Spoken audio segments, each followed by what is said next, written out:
The Raven by Edgar Allan Poe.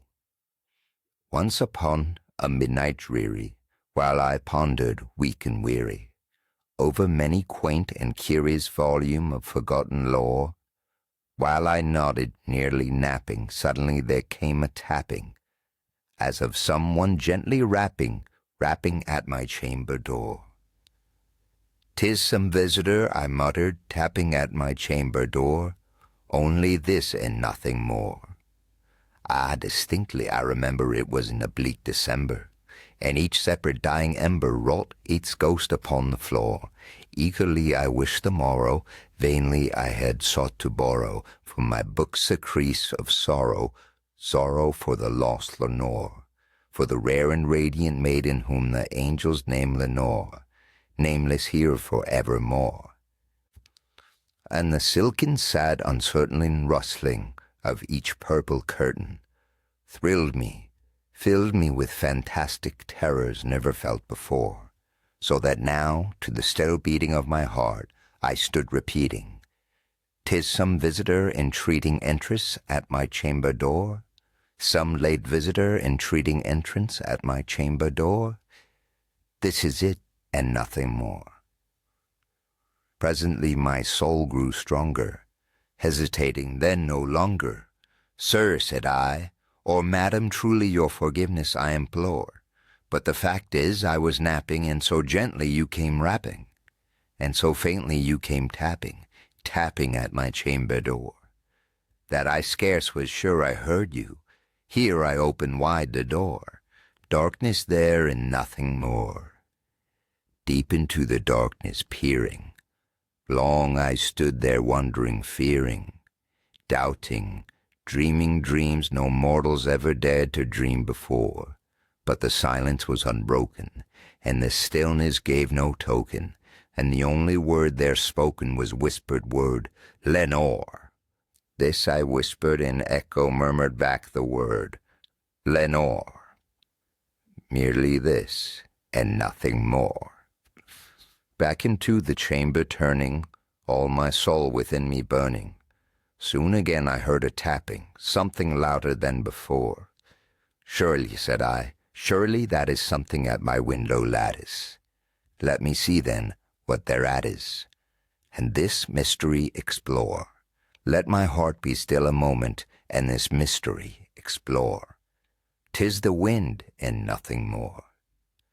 Open here I flung the shutter, when with many a flirt and flutter, and there stepped a stately raven of the saintly days of yore. Not the least obeisance made he, not a minute stopped or stayed he, but with mien lord or lady perched above my chamber door, perched upon a bust of Pallas just above my chamber door, perched and sat, and nothing more. Then this ebony bird beguiling my sad fancy into smiling, by the grave and stern decorum of the countenance it wore, "Though thy crest be shorn and shaven, thou," I said, "art sure no craven, ghastly grim and ancient raven, wandering from the nightly shore. Tell me what thy lordly name is on the night's Plutonian shore." Quoth the raven, "Nevermore." Much I marveled this ungainly fowl to hear discourse so plainly, though its answer little meaning, little relevancy bore. For we cannot help agreeing that no living human being ever yet was blessed with seeing bird above his chamber door, bird or beast upon the sculptured bust above his chamber door, with such a name as Nevermore. But the raven sitting lonely on that placid bust spoke only that one word, as if his soul in that one word he did outpour, nothing further than he uttered, not a feather than he fluttered, till I scarcely more than muttered, "Other friends have flown before. On the morrow he will leave me, as my hopes have flown before." Then the bird said, "Nevermore."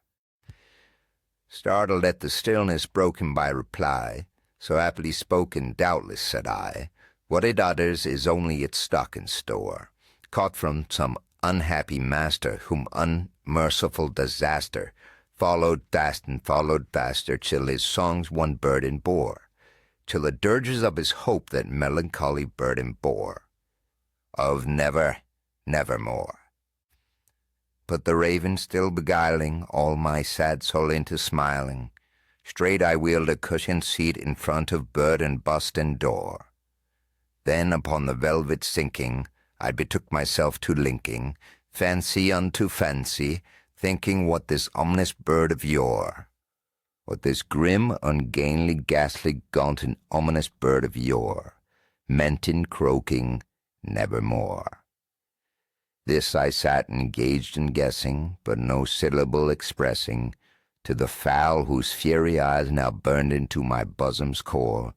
This and more I sat divining, with my head at ease reclining, on the cushion's velvet lining that the lamp-light gloated o'er, but whose velvet violet lining with the lamp-light gloating o'er, she shall press, nevermore.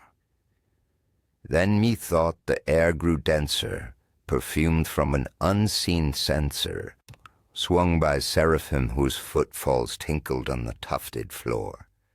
Wretch, I cried, thou God hath lent thee, by these angels he hath sent thee, respite, respite and nepenthe from my memories of Lenore.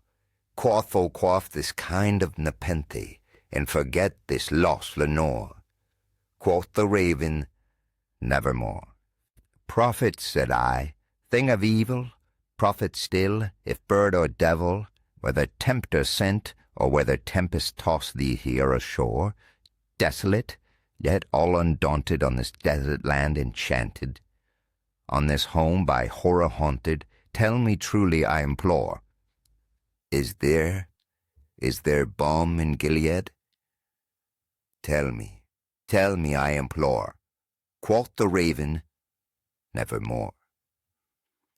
Prophet, said I, thing of evil, prophet still, if bird or devil, by the heaven that bends above us, by the God we both adore, tell this soul with sorrow laden, if within the distant of Aden it shall clasp a sainted maiden whom the angels name Lenore.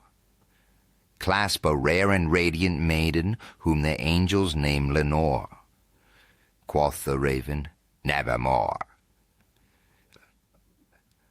Be that word our sign of parting, bird or fiend, I shrieked, upstarting, get thee back into the tempest and the night of Plutonian shore.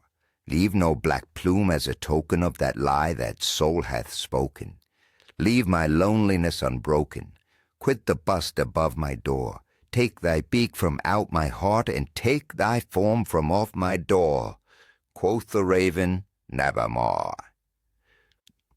And the raven, never flitting, still is sitting